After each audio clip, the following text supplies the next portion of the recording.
గురూజీ 72 గంటల్లోనే ఫోన్ లోని అద్భుతమైన జ్యోతిష్య పరిష్కారం చూపిస్తారు. నమ్మండి, నమ్మకపోండి, ఇది నిజం. శ్మశాన కాళి రుద్ర చౌడీదేవి ఆరాధకులు నంబర్ 1 వశీకరణ స్పెషలిస్ట్. గురూజీ మనిషి పుట్టుక నుండి చనిపోయే వరకు వచ్చే అన్ని క్లిష్టమైన సమస్యలకు పరిష్కారం ఇక్కడ లభిస్తుంది. విద్య, ఉద్యోగం, వ్యవహారం, స్త్రీ ప్రేమ, పెళ్లి, సంతానం, స్త్రీ పురుష వశీకరణం, భూవశం, భార్యాభర్తల కలహాలు, కోర్టు సమస్యలు, విడాకుల సమస్యలు, చేతబడి, అప్పుల బాధ, ఇంకా మీకు ఎలాంటి సమస్యలు ఉన్నా 72 గంటల్లోనే శాశ్వత నమస్తే అండి. శ్రీ గురుభ్యో నమః, శ్రీమాత్రే నమః, మహాగణాధిపతే నమః. ఈరోజు మనము ద్వాదశ రాశుల వాళ్ళకి అక్టోబర్ నెల ఎలా ఉండబోతుంది అనే విషయాన్ని తెలుసుకునే ప్రయత్నం చేద్దాము. దానికంటే మొదలు ఫస్ట్ ఆఫ్ ఆల్ మనకి ఈ గ్రహ గోచారం ఎలా ఉంది, ఏ గ్రహాలు ఏ రాశుల్లోకి ట్రాన్సిట్ అవుతున్నాయి అన్న విషయం తెలుసుకుందాము. మొదటగా చూసుకున్నట్లయితే రవి మనకి అక్టోబర్ 1 నుంచి 17 వరకు కూడా మనకి కన్యా రాశిలో సంచారము, తర్వాత నెలాఖరి వరకు కూడా తులారాశిలోకి సంచారం అయ్యి అక్కడ నీచనందుతారనమాట. కుజుడికి వచ్చేసరికి మనకి ప్రజెంట్ అక్టోబర్ 27వ తారీఖు వరకు కూడా తులారాశిలో సంచారం జరిగి తర్వాత నెలాఖరి వరకు కూడా వృశ్చిక రాశిలో సంచారం జరుగుతుంది. కుజుడికి వచ్చేసరికి క్షమించండి, ఇక్కడ నుంచి ఎడిట్ చేసుకోండి. మనకి శుక్రుడికి వచ్చేసరికి ఏంటంటే అక్టోబర్ 1 నుంచి 9 వరకు కూడా సింహరాశిలో సంచారము, తర్వాత అక్టోబర్ 9వ తారీఖు నుంచి నెలాఖరి వరకు కూడా కన్యా రాశిలో నీచనొందుతారు శుక్రుడు. తర్వాత బుధుడిని గనక చూసుకున్నట్లయితే అక్టోబర్ 1 నుంచి 3వ తారీఖు వరకు బుధుడు వచ్చేసి మనకి కన్యా రాశిలో సంచారము, తర్వాత 24వ తారీఖు వరకు కూడా తులారాశిలో సంచారము, తదుపరి ఎండ్ ఆఫ్ ద మంత్ వరకు కూడా మనకి వృశ్చిక రాశిలో సంచారం జరుగుతుంది. అక్టోబర్లో మనకి మెయిన్ ప్లానెట్ మనకి ఎక్కువ ఎఫెక్ట్ ఎక్కడిస్తుంది అంటే గురువు కూడా మారుతున్నారు. గురువు ఇక్కడ అక్టోబర్ 18వ తారీఖున తన ఉచ్చస్థానమైన కర్కాటక రాశిలోకి సంచారం, అంటే దాదాపు 12 సంవత్సరాల తర్వాత గురువు మనకి ఉచ్చస్థితిలోకి ట్రాన్సిట్ అవ్వడం అనమాట. అక్టోబర్ 18కి జరుగుతుంది. ఆయన ఒక 3 months వరకు కూడా కర్కాటక రాశిలోనే సంచారం జరుగుతూ ఉంటుందన్నమాట. మనకి శనికి వచ్చేసరికి మీనరాశిలో ఆల్రెడీ సంచారం జరుగుతున్నారు, అక్కడ వక్రిగతిలోనే ఉంటారు. అండ్ రాహు వచ్చేసి కుంభరాశిలో సంచారము, కేతు వచ్చేసి సింహరాశిలో సంచారం జరుగుతుంది. సో ఇలాంటి మన ట్రాన్సిట్ని మనము అనలైసిస్ చేసుకున్నప్పుడు ఈ ద్వాదశ రాశుల వాళ్ళకి ఎలాంటి రిజల్ట్స్ ఉంటాయి అనేది కూడా మనకి ఎఫెక్ట్ కనిపిస్తుంది అనమాట. ఇక్కడ మనకి ఎక్కువ మేజర్గా నోటీస్ చేయవలసింది ఏంటి అంటే ఎండ్ ఆఫ్ ద మంత్కి వచ్చేసరికి 2 ప్లానెట్స్ 2 గ్రహాలు కూడా నీచనుంది, గురువు మాత్రము ఎగ్జాల్టేషన్లో ఉంటారు, అంటే ఉచ్చనొందుతారు. సో అంటే ఇక్కడ మనకి దాదాపు రవి అక్టోబర్ 17 తర్వాత నీచనొందుతారు, అండ్ మనకి శుక్రుడు కూడా కన్యా రాశిలో సంచారము అక్టోబర్ 9 తర్వాత జరుగుతుంది కాబట్టి ఆయన కూడా అక్కడ మనకి నీచనొందుతారు. కాబట్టి గ్లోబల్ లెవెల్లో కూడా మనకి కొద్దిపాటిగా చేంజెస్ రావడం అనేది కూడా మనకి కొంచెం కనిపిస్తూ ఉంటుంది.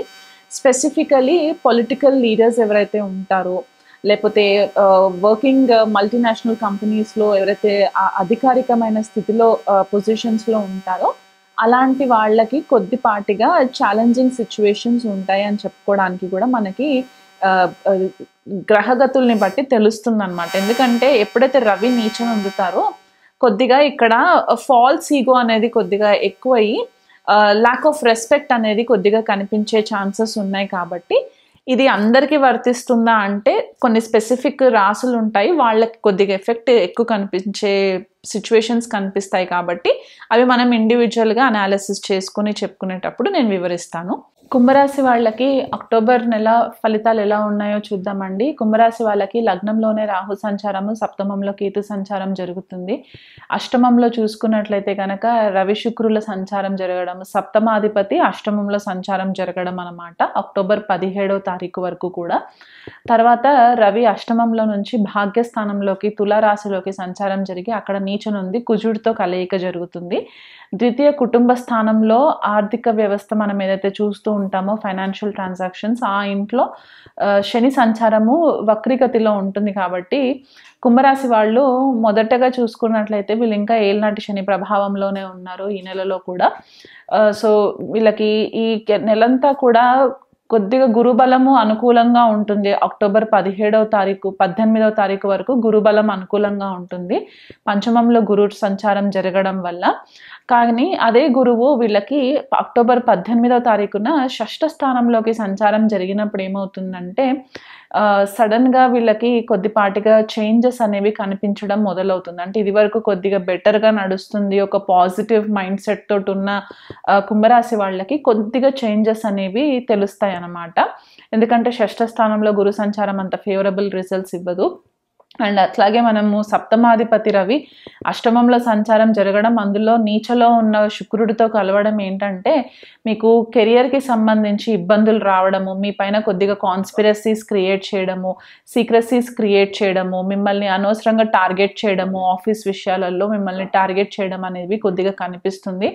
అండ్ మీకు సప్తమ స్థానంలో కేతు సంచారం జరుగుతూ ఉంది కాబట్టి లగ్నంలో రాహు ఉన్నప్పుడు ఏంటంటే మిమ్మల్ని అందరూ కూడా ఒక మ్యానిపులేటివ్ బిహేవియర్ క్రియేట్ చేస్తున్నారు, ఒక ఇల్యూజన్, ఒక మాయలో పెడుతున్నారు అనే ఒక అపోహ అపనింద కూడా మీ పైన పడే ఛాన్సెస్ ఉన్నాయి. కాబట్టి ఈ కెరియర్ విషయంలో గనక కొంచెం కేర్ఫుల్గా ఉండండి. జాబ్ చేంజెస్ చేయాలనుకునే వాళ్ళు గనక ఈ నెలలో చేయకుండా వీళ్ళనంత మట్టుకు వాయిదా వేసుకుంటే మంచిది. ప్రమోషన్స్కి కూడా ఈ నెల అంత ఫేవరబుల్ రిజల్ట్స్ కనిపించట్లేదు. సో వీళ్ళనంత మట్టుకు సేవింగ్స్ చేసుకునే ప్రయత్నం చేయండి. ఎందుకంటే ద్వితీయ స్థానంలో శని కూడా ఉన్నారు కాబట్టి మీరు సేవింగ్స్ చేద్దామన్నా కూడా మీకు అంత ఫేవరబుల్గా ఉండవు. అంటే ఎంత డబ్బు వస్తుందో అంత డబ్బు ఖర్చు అయిపోయే పరిస్థితి కనిపిస్తుంది. కాబట్టి ఉన్న దాంట్లోనే మీరు కేర్ఫుల్గా హ్యాండిల్ చేసుకుంటే మంచిది. శుక్రుడు అష్టమ స్థానంలో జనరల్గా ఫేవరబుల్ అంటాము, కాకపోతే ఇక్కడ నీచ నొందినారు అండ్ అందులో సప్తమాధిపతితో కలిశారు. కాబట్టి ఈ టైంలో మీకు కొత్త పరిచయాలు ఎవరైనా ఏర్పడితే గనక ఆ విషయంలో కొంచెం కేర్ఫుల్గా ఉండండి శుక్రుడు విషయంలో. ఎందుకంటే ఈ 7th లార్డ్ 8th హౌస్లో ఉండి నీచలో ఉన్న శుక్రుడు అండ్ సప్తమ స్థానంలో కేతు సంచారం మీ భాగస్వామితోటి మీకు కొద్దిపాటిగా డిటాచ్మెంట్ ఏర్పడి కొత్త వ్యక్తుల పరిచయాలు పెరిగినప్పుడు ఎక్స్ట్రా మ్యారిటల్ అఫైర్స్కి దారి తీసే ఛాన్సెస్ కనిపిస్తున్నాయి. కాబట్టి దానికి ఎటువంటి ఆస్కారం కూడా లేకుండా మీరు ఒక బౌండరీ గీసుకున్నట్లయితే కనుక మీకు ఇబ్బందులు లేకుండా ఉంటుంది. లేకపోతే ఇది మీ పరువు ప్రతిష్టలకి కూడా కొద్దిగా భంగం కలిగించే పరిస్థితిగా కూడా మనకి కనిపిస్తుంది. ఎందువల్ల అంటే భాగ్యస్థానంలో రవి సంచారం అక్టోబర్ 17వ తారీఖు తర్వాత జరుగుతుంది. అక్కడ కుజుడితో కలిసి ఉంటారు. మీ భాగ్యస్థానంలో సంచారం జరిగినప్పుడు మీకు భాగ్యం వృద్ధి చెందకుండా మీ మారల్స్ కనుక సపోర్ట్ చేయకపోతే మీ భాగ్యం కొద్దిగా పాడే పరిస్థితి కనిపిస్తుంది. కాబట్టి ఈ కొత్త పరిచయాలని కొద్దిగా వీలైనంత మట్టుకు దూరం పెట్టండి. హెల్త్ విషయంలో చాలా కేర్ఫుల్గా ఉండండి. బ్రీతింగ్ ప్రాబ్లమ్స్ వచ్చేవి, డైజెషన్ ప్రాబ్లమ్స్ వచ్చేవి కూడా కనిపిస్తూ ఉన్నాయి. కాబట్టి ఆ విషయంలో కొద్దిపాటిగా కేర్ఫుల్గా ఉండండి.